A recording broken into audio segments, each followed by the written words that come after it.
Alright, so here we go. We got a basic joint. I'll just walk through some of these steps real quick just to make sure that nobody has any issues with it.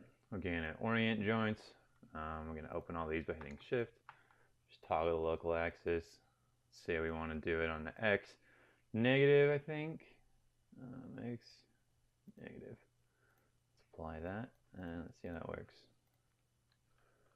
So if we rotate this guy, oh, we get a positive. Guess we want X positive there. Alright, great. Nope, I only did that one. Same thing with that one, and this one we just set them all 0. Right, so now we have our joints oriented. So just quickly rename these. I'm going to do it really simply because I don't really care that much. We'll do FK1, FK2, FK3. Perfect. Alright. Now, just duplicate these twice. Search and replace. We'll search in the hierarchy. Search for FK, replace with IK. And this one we will do FK with RK. Alright, RK is for receiving kinematics in case you were unaware. Okay, so now we got our 3 joint chains here. Okay, for the FK1, we're just going to quickly create some circles, right? Nerve circles. We'll group it while it's at the origin. Then we'll select the group and match transformations of this guy, right? Modify match transformations. Then we'll call this one FK1 control group. And this one FK1 control. Great, then we'll just duplicate this guy and then select this bone and do the match transformations again. So now we got it like that. I probably should have rotated it first. You can rotate them in any way you want, but don't scale. Well, you can scale them also. Don't move them around. And then when you got them where you want them to be, obviously got to rename this guy real quick so Clayton doesn't murder us. And so it's a lot easier, really, if everything's named. Now we will do the same thing with this one. Just modify match transformations. Let's name this guy number 3. Whoops, over here. Cool. So now we got all these guys set up for our FK. Very nice. We'll just put them in hierarchies real quick. Very cool. All right. Then I'll just make a group right here real quick just to call it the FK controls. Alright, and we'll group these 3 here into skeleton. Just to, we'll group all this into our arm character. Sweet. Alright, what we're going to do here, just to make this a little easier to use, we're going to make these ones a little bit bigger. So we'll make the RK, the biggest ones, we'll make them 1.5. Then we'll make the IK ones just 1. And then we'll make the FK ones 0.5.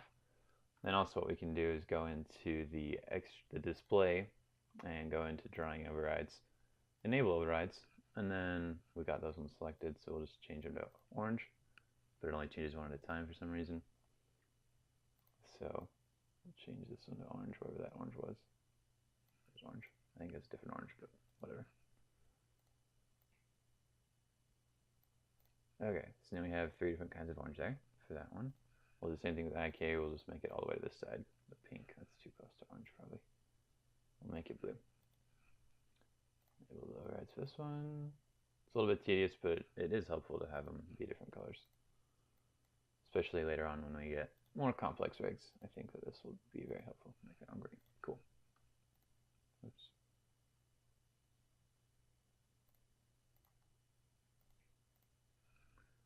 Green and green. Cool.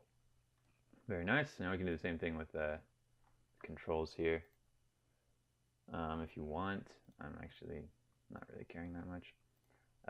Also, don't forget to freeze the transforms on your controls. Otherwise, they will be a little strange. That was weird. Why did that happen?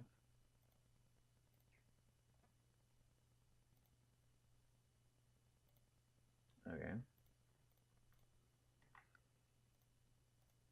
Why are you guys doing that?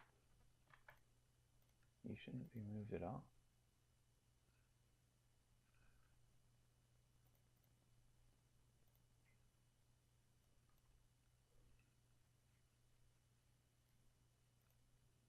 Okay. Okay. Alright, we got everything working now. This one too. Alright, cool. I don't know why it was being weird there. Okay, so we got our FK controls here. We've got our skeleton with our FK all set up. We can constrain stuff. I'm just going to hide these other two just for sake of ease of use. Now we'll select the control and the skeleton, do constrain parent, constrain scale. Just bring this one out. You just left click on that if you want it to come out. Same thing here, parent scale. Same thing here, parent scale. Alright, so now everything should be behaving properly, right? Yeah. Just show you that everything's working. Boom, boom, boom. Alright, this one's hard to see, so I'm not even going to bother rotating it. Alright, so now we have the FK1 all set up and ready to go. So we'll just hide the FK stuff, and let's set up the IK. So we've got that. All you do, set up IK handle, just go to skeleton, create IK handle, click on the shoulder, click on the hand, and now you got an IK handle set up. Nifty, huh? And as long as you oriented the joints right, everything should be like pretty much right on the axis there. The pull vector should be pointing exactly back, and then when you lift the joint up, it won't skew off to the side at all. Alright, so now I'm just going to make a couple controls real quick.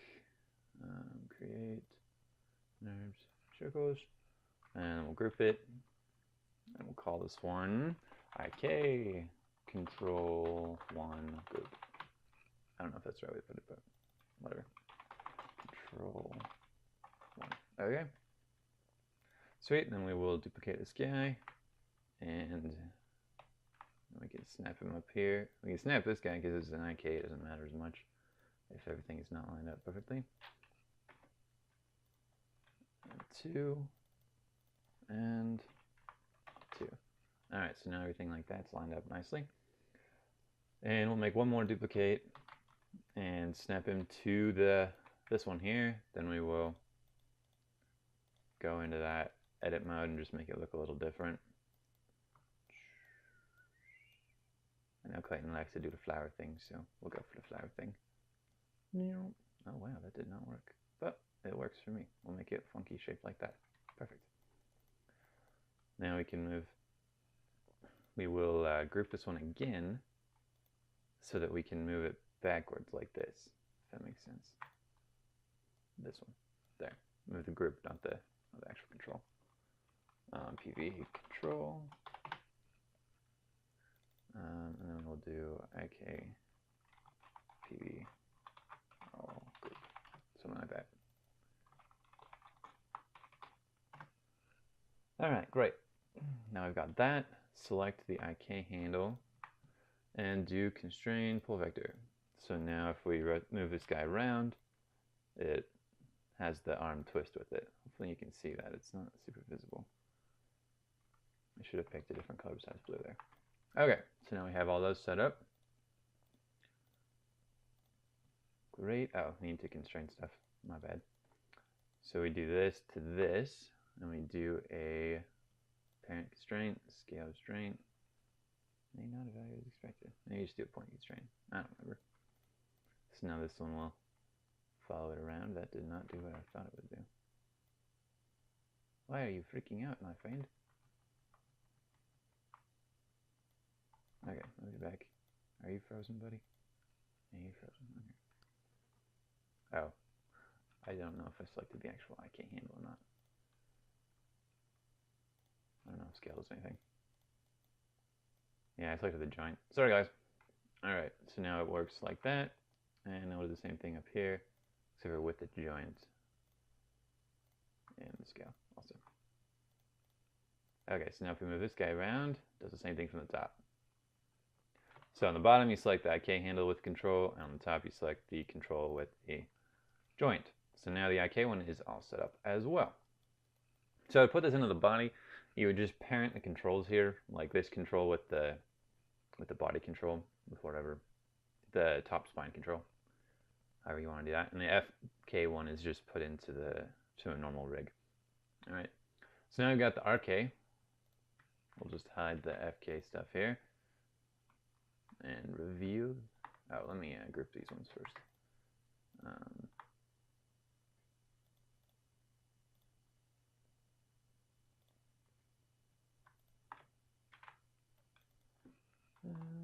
Okay. Controls. Then we'll just put it under here, just so everything works out. And you're supposed to put the IK handle under, I believe it was this one, the top control. Clayton might correct me on that later, but I'm pretty sure that's where the best place for that one is. Yeah, I feel like that'll work pretty good. Okay, so we got that set up. We'll just hide those and reveal the RK. So we got our receiving kinematics joints here. So all we need to do is we have to put 50% influence from the IK and 50% influence from the FK to make this work out how we want it to. So I'm just gonna actually make these ones visible again so we can see them. Okay, so what we're gonna do, oh, I never made a big control. So we'll create a quick main control, transform control. And same thing here. Great. And now we'll put this under there and then put both of these guys underneath the transform control group. Underneath the actual control. Sorry. Okay, so now when you do this, it'll move everything around, right? It moves both of the... I haven't moved the RK one yet, or constrained it yet, so it's not going to move yet.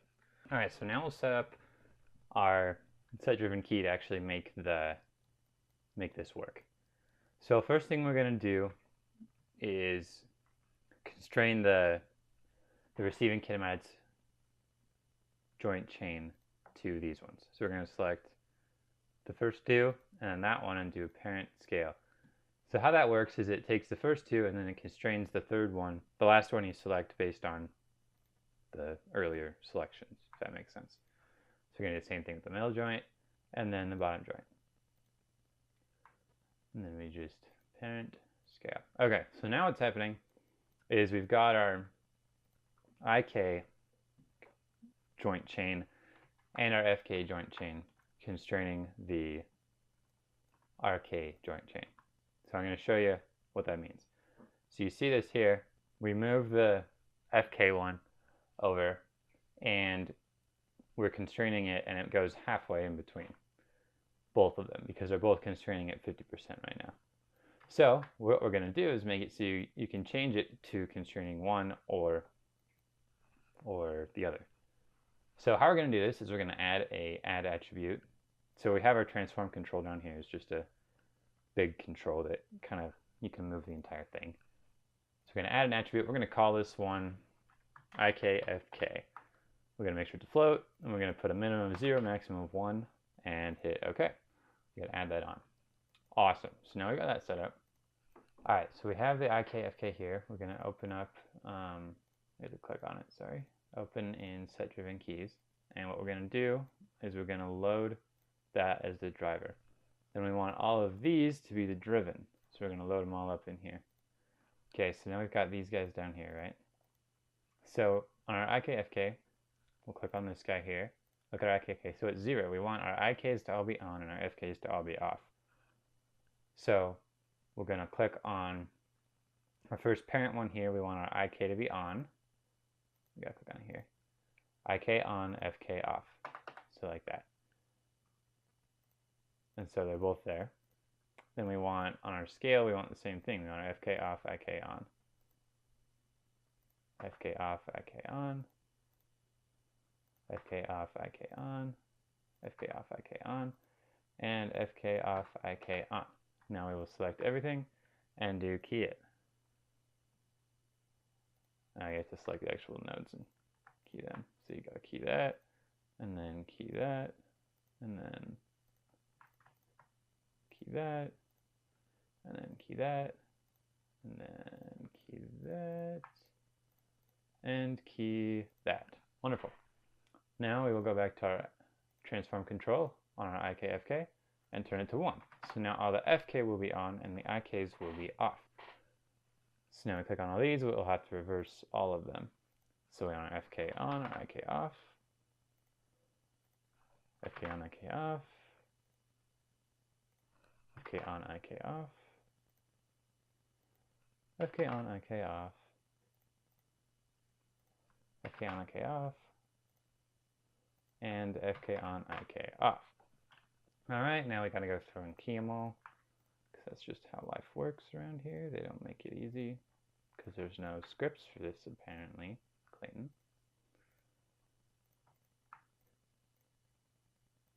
Okay, cool. So now, this should be working like we want.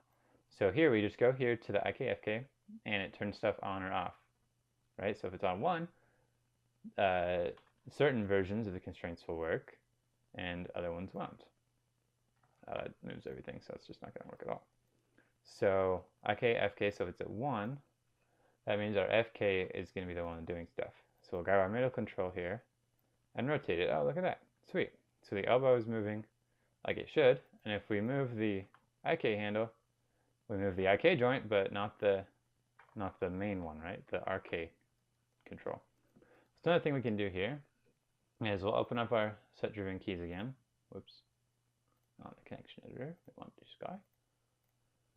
We'll load this as a driver again, and this guy is that. And then we'll want to load up these guys as the driven. So what we're going to do is turn these guys off if they aren't being used right now. So on our IK, so let's look at the control. So we'll start with our IK, so 0. So we want IKs on and FKs off. So we go here, these guys are visible. So we'll want to turn off these ones. Turn off our FK, turn off our FK, and turn off our FK. And now we will key that.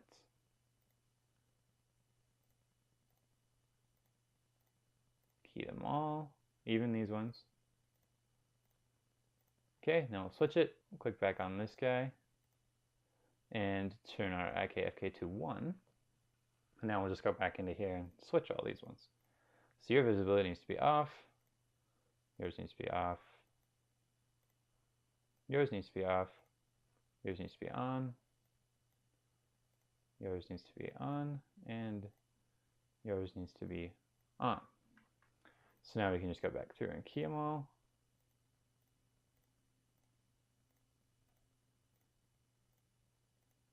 Wonderful. So now, if we click on this guy, we have our IK/FK to 1. The IK1 isn't even there anymore. The IK handle is because we didn't key that, but you can just hide that wherever it is. I think it's under here somewhere. Yeah, right here. Okay, so we can just hide that because you don't need it anymore after everything's constrained properly. So you see now our IK1's gone, and then if we go over here and turn it back on, we have our IK1 back on. It's the blue one. It might be really hard to see. Okay, so now we can do the same thing here with the control groups. So we'll do FK controls and IK controls. We'll just load those as the driven. And so on IK/FK, when it is, oops, let's click on that. When IK/FK is at 0, that means we want IK on and FK off.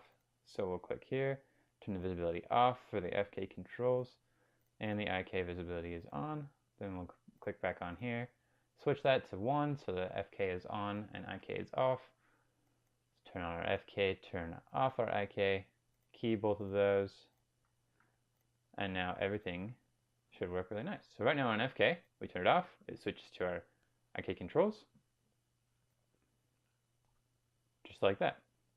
Just how we want it. So at 0, right now we have IK, so I can grab this guy and we can move him over here. Oh, but then if I want to switch back to FK now, it snaps back just like that. Pretty cool. And that's more or less how you do it. So what you can do is, like, for instance, key the number in your transform here of IKFK at like 0, and then key it like 10 frames later to 1, and so it'll like smoothly merge between. See if we can pull it off here. We'll key it there, and then we'll key it at 1 there. So then it kind of, you see how that motion is a little bit smooth there, which is pretty cool. So you can easily blend between. It's not perfect because, as you can see, it gets about right there. The arm joint gets really shortened just because it animates in a straight line rather than a curve. So you can't always do this, but just to show you that how that works, that's how you would do it. So yeah, hopefully this was helpful. If you have more questions, you can ask me in the comments or wherever else you might find me. Yeah, thanks for watching. See you later.